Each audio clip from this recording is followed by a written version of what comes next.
ప్రపంచవ్యాప్తంగా ఉన్న టీ20 లీగ్స్తో పోలిస్తే ఇండియన్ ప్రీమియర్ లీగ్కి ఒక ప్రత్యేకత ఉంది. ఏ దేశానికి చెందిన ఆటగాళ్ళైనా భారత్కు వచ్చి ఐపీఎల్లో ఆడొచ్చు.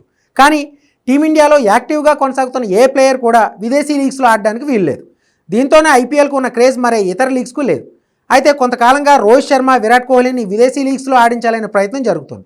ముఖ్యంగా ఆస్ట్రేలియా వేదికగా జరుగుతున్న బిగ్ బ్యాష్ లీగ్లో ఈ ఇద్దరు లెజెండ్స్ ఆడితే తమకు టీఆర్పీతో పాటు లీగ్కు మంచి ఫేమ్ వస్తుందని క్రికెట్ ఆస్ట్రేలియా గతంలో చెప్పింది. కానీ టెస్ట్, టీ20లకు రిటైర్మెంట్ ప్రకటించిన ఈ ఇద్దరు బ్యాటర్లు వన్డేల్లో కొనసాగుతుండటంతో వాళ్ళకి ఆ అవకాశం లేకుండా పోయింది. ఇలాంటి పరిస్థితుల్లో భారత ఆటగాళ్లు భవిష్యత్తులో విదేశీ టీ20 లీగ్స్లో పాల్గొనే అవకాశం ఉందా అనే ప్రశ్నపై ఐపీఎల్ చైర్మన్ అరుణ్ సింగ్ ధమాల్ స్పష్టతనిచ్చారు. సమీప భవిష్యత్తులో అలాంటి అవకాశం లేదని ఆయన తేల్చి చెప్పేశారు. దీనికి ప్రధాన కారణం ఆటగాళ్లపై ఉన్న భారీ వర్క్లోడే అని వివరించారు.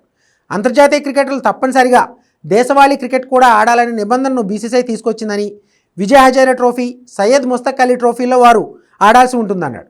ఇంత క్రికెట్ భారత్లోనే ఉన్నప్పుడు, అభిమానులు కూడా ఇక్కడే ఎక్కువగా ఉన్నప్పుడు విదేశీ లీగ్స్కు వెళ్లే అవకాశం ఎందుకు ఉంటుందని తాను అనుకోవడం లేదన్నారు.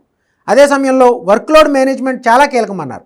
కొందరు బౌలర్లకు 2 టెస్టుల తర్వాత విశ్రాంతి ఇవ్వాల్సి వస్తుందని, వన్డేలు, టీ20లో కూడా వారిని మేనేజ్ చేయాల్సి ఉంటుందన్నారు. ఇలాంటి పరిస్థితుల్లో విదేశీ లీగ్స్కు పంపితే అది జాతీయ జట్టుపై ప్రతికూల ప్రభావం చూపుతుందని చెప్పుకొచ్చారు.